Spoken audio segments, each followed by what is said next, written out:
Sports Limelight. Drew, you're back in studio for the first time in a while. Good to see you. Man, thanks, Bill. I kind of don't remember much about this place.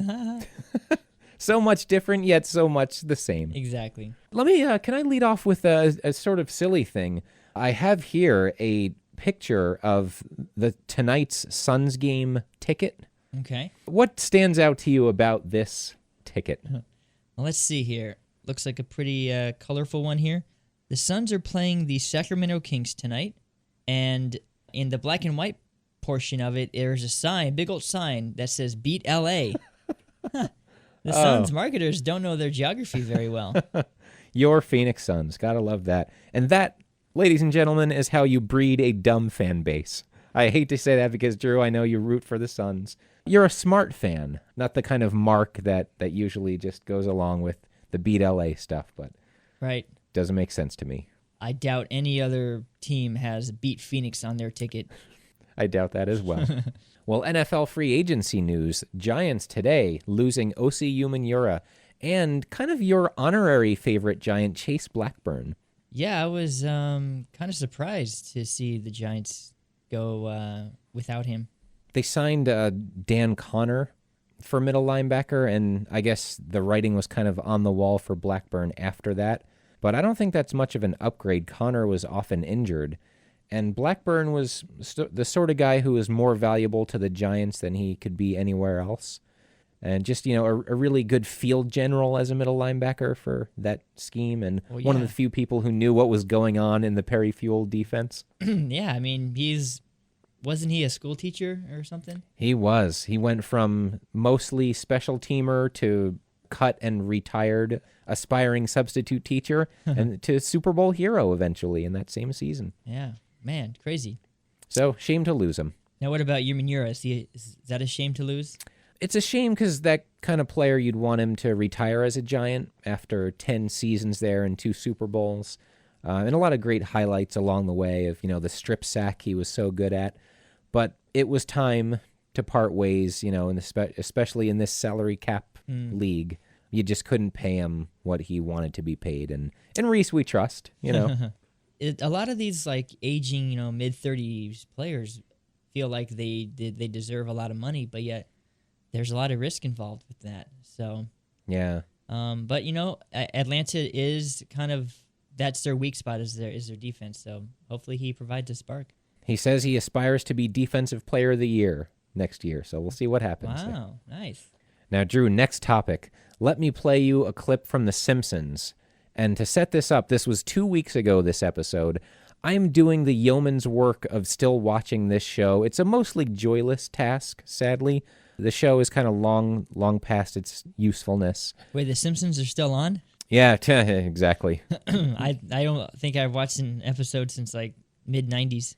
That was when a lot of people, I think a lot of people, fans have different points of when they would say the show died officially. Right. Going back to, I think, 97 with the Principal Skinner wasn't who we thought he was episode, to use the Dennis Green terminology there. But this one, 2 weeks ago, let me play you the clip. In the episode, Grandpa Simpson is discovered to have been a wrestling legend. Are we talking Olympic wrestling or fake wrestling? Oh, thank you. Fake wrestling. Pro wrestling. Okay. And here's what Mr. Burns says about wrestling to sort of represent. He sort of breaks the fourth wall. You can't see it, but he deadpans to the camera, sort of in a Jim Halpert-like way, to use the parlance of our times with The Office. And here's how it goes. We could use another winner in this family. How are you a winner? You're cheating in a fake sport. Fake? Ridiculous. If professional wrestling were fake, that would make every fan in the history of the sport a complete and utter moron. That's how long the silence was of him staring at the camera. Like, get it? I'm talking about you people. Well, I am not taking this sitting down. The Logic Referee. Who is that guy? It's an honor to play that sound from a bygone era of radio. Andrew, the greatest Logic referee of all time. Just going to try to do it here.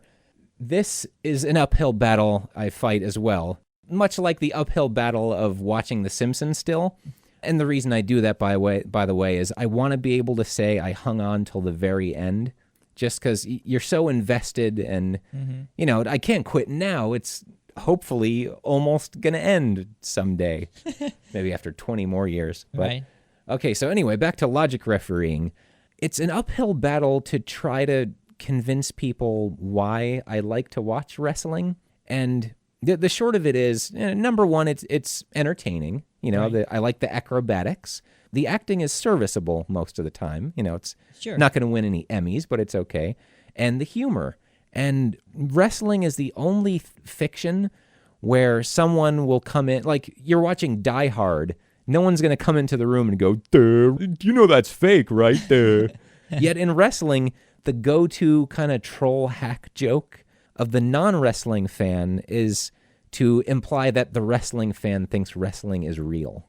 Yeah, I think most, or if not all, of wrestling fans know it's fake, and that's why they like it. I would say anyone over the age of 8 understands that wrestling is fake. Now, of course, you suspend your disbelief, just like watching any time-traveling movie where you kind of accept their version of time-traveling rules. Mm-hmm. You accept in wrestling that if the guy, jumps off the top rope and lands on the other guy, he's okay. But if he lands on the padded mat, he's hurt. Like, I landed, my stomach, You're right. But that just comes with the territory. The thing that's being implied in The Simpsons there, then, is that anything that's fiction, like any book of fiction, if I enjoy it, I'm a complete moron. Or if I enjoy Die Hard, or you know what else? If I enjoy The Simpsons, I'm a complete moron. Some would argue yes. In that last case, I think it is. Once proud show, once so good, reduced to troll hack garbage like that. Man. Well, I guess I took the bait. That's okay. Some aspects of wrestling are not fake. Like, people really get hit on those things. People really sustain injuries, torn quadriceps muscles, broken collarbones. Yes, sure. Man, You're putting your body on the line. I've ruined a couple of forearms myself after watching the Divas wrestle. So it is a real sport. Who is your favorite diva of all time? Ooh, I like Stacy Keibler. And also, is it Trisha? Trish Stratus. Yeah, Trish Stratus. Yeah. Yes. Well, those two I think I enjoyed the most. That was kind of the golden age for the ladies in WWE, late 90s to mid 2000s. And then Stephanie McMahon kind of got involved, right? She was great. Yeah. She had a nice rack. Artificially On her car. enhanced. Yeah, right. Who isn't artificially enhanced on that? Even Vince McMahon is. They're getting better. They have testing now, but still you have to wonder. And you mentioned the injuries. Other than pro football, I think no group puts their bodies in harm's way, to sadly long-term damage like pro wrestlers. Mm-hmm. All for the entertainment of fans. All just for us. Gotta appreciate that. I'm happy to be a moron. Thank you, Drew. So am I. Or, in the words of Jackson Brown, I'm gonna be a happy idiot.